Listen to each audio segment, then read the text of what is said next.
Εδώ. Τι είναι αυτό εδώ? Βλέπω ότι κάποιο κύμα μπαίνει προς τα μέσα. Κάποιος θα έρχεται προφανώς. Λοιπόν, έρχεται ο Θόδωρος ο Γουλής. Είδες που αναρωτιώσουν. Περιμένουμε λοιπόν να ακούσουμε και τις δηλώσεις του κυρίου Γουλή. Έρχεται η λαϊκή συσπήρωση. Έρχεται η λαϊκή συσπήρωση. Μήπως ετοιμάζονται και οι συνάδελφοι, όπως ακούτε υπάρχει έτσι μια βαβούρα. Λοιπόν, έχουμε στη λαϊκή συσπήρωση πάντως να υπενθυμίσω ότι φαίνεται ότι παγιώνεται ένα ποσοστό γύρω στο 16%. Όχι, είναι η αντικαπιταλιστική αριστερά, δεν είναι ο κύριος. Αντικαπιταλιστική αριστερά. Με συνθήματα.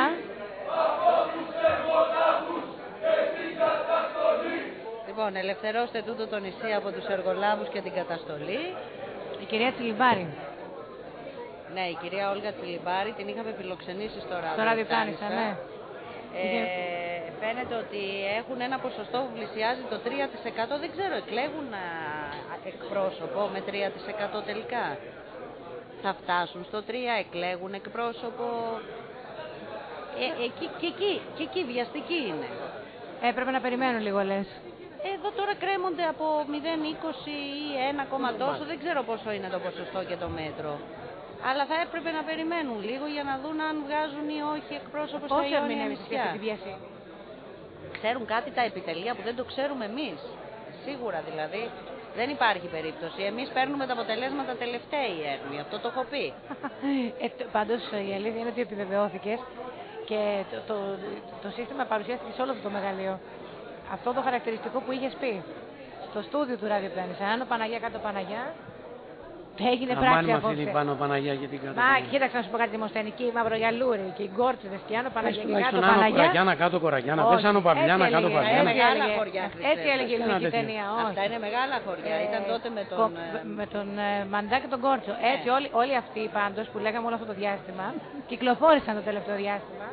Κόψαν βόλτες και στον πεζόδρομο και δεξιά και αριστερά. Πάντων, άσε να μην τα πούμε απόψε. Έχουμε κάτι να λέμε και άλλο. Πώς το είπαν το σύνθημα, ελευθερώστε τούτο το νησί. Από τους εργολάβους και την καταστολή. Από τους δημοσιογράφους και από την. Όχι, δεν είπε από τους δημοσιογράφους. Α, δεν είπε από τους δημοσιογράφους. Από τους εργολάβους. Μπερδεύεσαι, Δημοσθένη μου. Από τους δημοσιογράφους το λένε άλλοι. Λοιπόν, καλό ήταν το σύνθημα των παιδιών της αντικαπιταλιστικής αριστεράς. Συνυπογράφω. Ήταν πάρα πολύ καλό. Σ' άρεσε, Σαφώς και μ' άρεσε. Μάλιστα. Ό,τι πείτε. Είμαστε έτοιμοι. Κυρία Τσιλιμπάρη, έτοιμη. Να ανοίξει το μικρόφωνο της. Ανοίξτε το μικρόφωνο σας. Εκείνο το μικρόφωνο στο πλάι. Πατήστε το.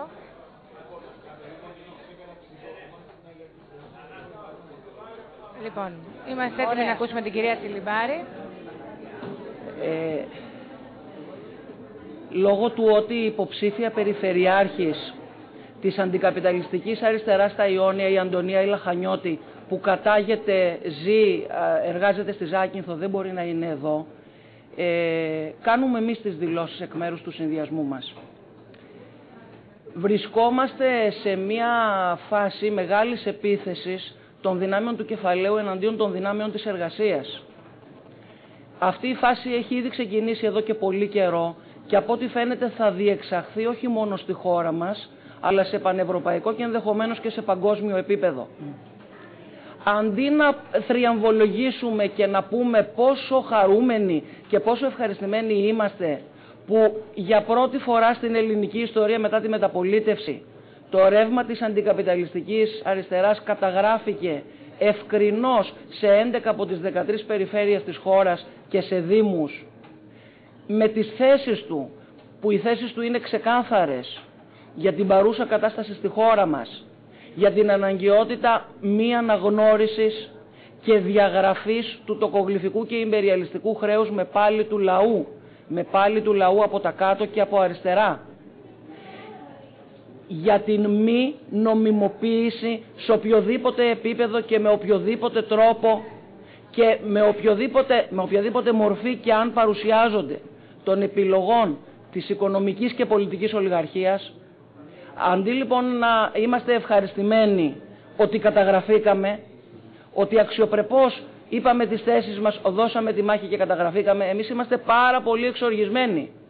Είμαστε εξοργισμένοι με την πολιτική που εφαρμόζεται και με την προσπάθεια να ωρεοποιηθεί αυτή η πολιτική και με την προσπάθεια που γίνεται ο στραγγαλισμός των ελευθεριών, των δικαιωμάτων και των πάσης φύσεως δυνατοτήτων που είχαν οι λαϊκές τάξεις να παρουσιάζεται ως σωτηρία της χώρας και να καλούμεθα από την κυρίαρχη πολιτική να σώσουμε τη χώρα. Πώς να σώσουμε τη χώρα? Να σώσουμε τη χώρα με θυσία των εργαζομένων, με θυσία των δικαιωμάτων και με ξεπούλημα ολόκληρου του δημόσιου πλούτου και της δημόσιας περιουσίας.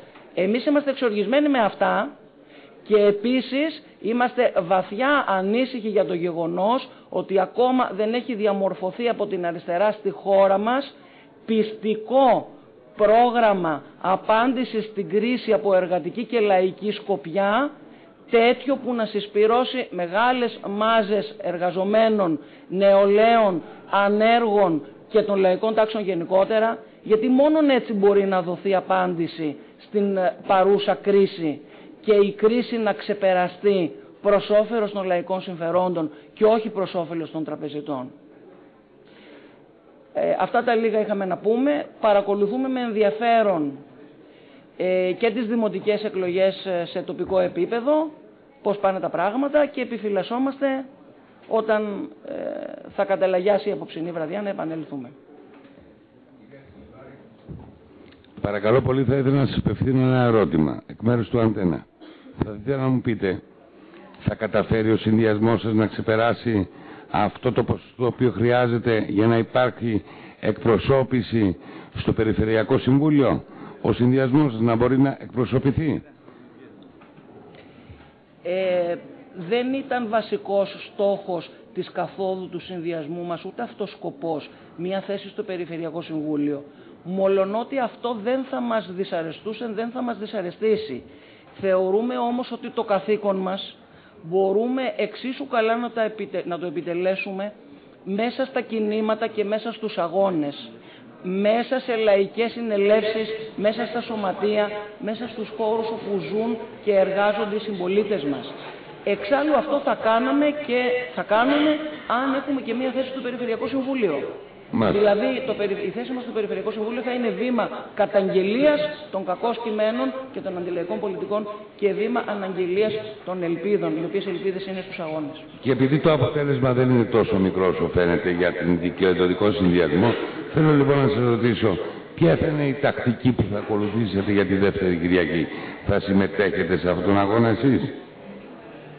Δεν θεωρούμε ότι τη δεύτερη Κυριακή, όπως φαίνονται τα πράγματα αυτή τη στιγμή να εξελίσσονται όσον αφορά την περιφέρεια Ιωνίων Νήσων. Δεν θεωρούμε ότι για την περιφέρεια Ιωνίων Νήσων την επόμενη Κυριακή θα παίξει, εντός εισαγωγικών χρησιμοποιώ αυτή τη λέξη που δεν μου αρέσει και τόσο πολύ, θα παίξει κάτι. Δεν θεωρούμε ότι κανένας από τους δύο υποψήφιους έχει κάτι διαφορετικό να πει σε σχέση με τις κυρίαρχες επιλογές και την κυρίαρχη πολιτική. Αν ο ένας είναι περισσότερο φιλομνημονιακός και ο άλλος είναι τυπικά αντιμνημονιακός, ουσιαστικά θεωρούμε ότι και οι δύο εκφράζουν την ίδια πολιτική. Ευχαριστώ πολύ. Κυρία Σιλιβάρη, δεδομένο το ποσοστό το οποίο δείχνει να φέρνει το ΚΚΕ τόσο στο Δήμο της Κέρκυρας όσο και στην περιφέρεια Ιωνίων Νήσων, είναι σαφώς μεγαλύτερο από τις προκλήσεις. Σας προβληματίζει το γεγονός ότι ο κόσμος ο οποίος επέλεξε να ψηφίσει αριστερά στράφηκε στο ΚΚΕ αποκλειστικά σχεδόν και τα μικρότερα κόμματα, ο Συνασπισμός αλλά και ο δικός σας ο εξωκοινοβουλευτικός χώρος δεκαπότος να εισπράξει την αποτιμημασία η οποία περάστηκε με την ψήφο υπέρ του ΚΚΕ? Καταρχήν θα πω κάτι το οποίο έχουμε πει και στη συνέντευξη τύπου μας τη Δευτέρα. Εμείς δεν θεωρούμε τα κόμματα της αριστεράς, το Κομμουνιστικό Κόμμα Ελλάδας και το ΣΥΡΙΖΑ, ως αντίπαλες πολιτικές δυνάμεις με τις οποίες θα αλληλοσπαρασόμεθα για τη λία των ψήφων.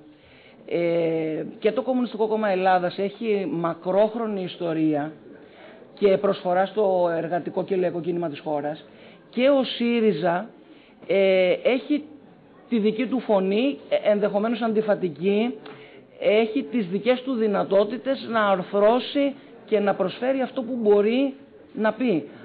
Από τη δική μας την πλευρά όμως, Εμείς θέτουμε ξεκάθαρα το αντικαπιταλιστικό πρόταγμα και θέτουμε και πολύ ξεκάθαρα τους τρόπους διεξόδου από την κρίση με φιλολαϊκό τρόπο, έτσι όπως τους περιγράφουμε.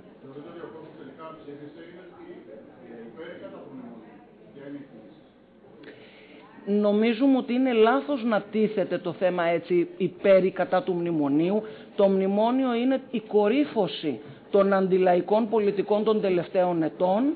Είναι μία από τις κορυφώσεις, γιατί υπήρξε πρώτο μνημόνιο, επικαιροποιημένο μνημόνιο. Ενδεχομένως στις 15 Νοεμβρίου μετά τις εκλογές θα έχουμε και άλλες εξαγγελίες με σκληρά και αντιλαϊκά μέτρα. Άρα το θέμα δεν είναι ναι ή όχι στο μνημόνιο, ναι ή όχι στην πολιτική η οποία τσακίζει τον κόσμο της εργασίας προς όφελος του μεγάλου κεφαλαίου. Στη Γαλλία και στην Ιταλία δείτε χωρίς μνημόνιο τι γίνεται και τι μέτρα λαμβάνουν. Κύριε Τσιλιμπάρη, θα ήθελα να σας ρωτήσω, επειδή αυτές οι αυτοδιοικητικές εκλογές δεν είναι καθαρά κομματικές, πώς σχολιάζετε την πολυδιάσπαση της αριστεράς και αν συσχετίζετε αυτή την πολυδιάσπαση με το μεγάλο ποσοστό της αποχής, ξεπερνά το 50%. Καταρχήν, οι παρούσες αυτοδιοικητικές εκλογές είχαν ένα σοβαρό, κατά τη γνώμη μας, διακύβευμα.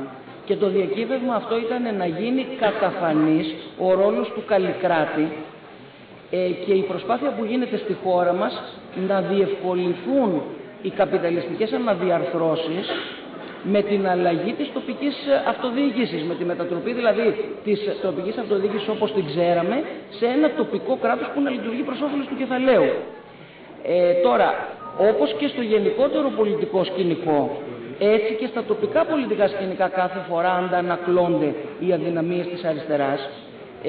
Ωστόσο, θα θέλαμε να επισημάνουμε ότι και το κυβερνών κόμμα εμφανίστηκε σε πολλές περιοχές της χώρας πολύ διασπασμένο και δεν νομίζω με ιδεολογικούς όρους την αριστερά να της το χρεώσουμε αυτό. Αλλά εάν η αιτία δεν είναι μικροπολιτική σκοπιμότητα ή προσωπική λόγη και είναι ιδεολογική λόγη, ενδεχομένως θα μπορέσει μέσα στη φωτιά της οικονομικής και κοινωνικής κρίσης να το υπερκεράσει. Και θα συμβάλλουμε και εμείς όσο μπορούμε σε αυτό.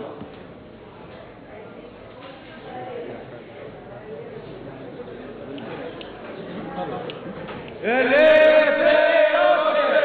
ετούτο το νησί από τους εργολάβους και την καταστολή. Ελευθερώστε ετούτο το νησί από τους εργολάβους και την καταστολή. Δημοσθένη, ωραίο το συνδυματάκι, έτσι. Δεν μας είχαν συνηθίσει οι προηγούμενοι. Μπαίνανε, βγαίνανε, πολιτισμένα, ήρεμα, δηλώσεις, όπως κάθε φορά. Μπήκανε και η αντικαπιταλιστική αριστερά, έδωσε το συνδυματάκι και τις πήραμε έτσι λίγο μπροστά. Εντάξει, και από ό,τι βλέπω βρίσκονται στο όριο να μπορέσουν να εκπροσωπηθούν.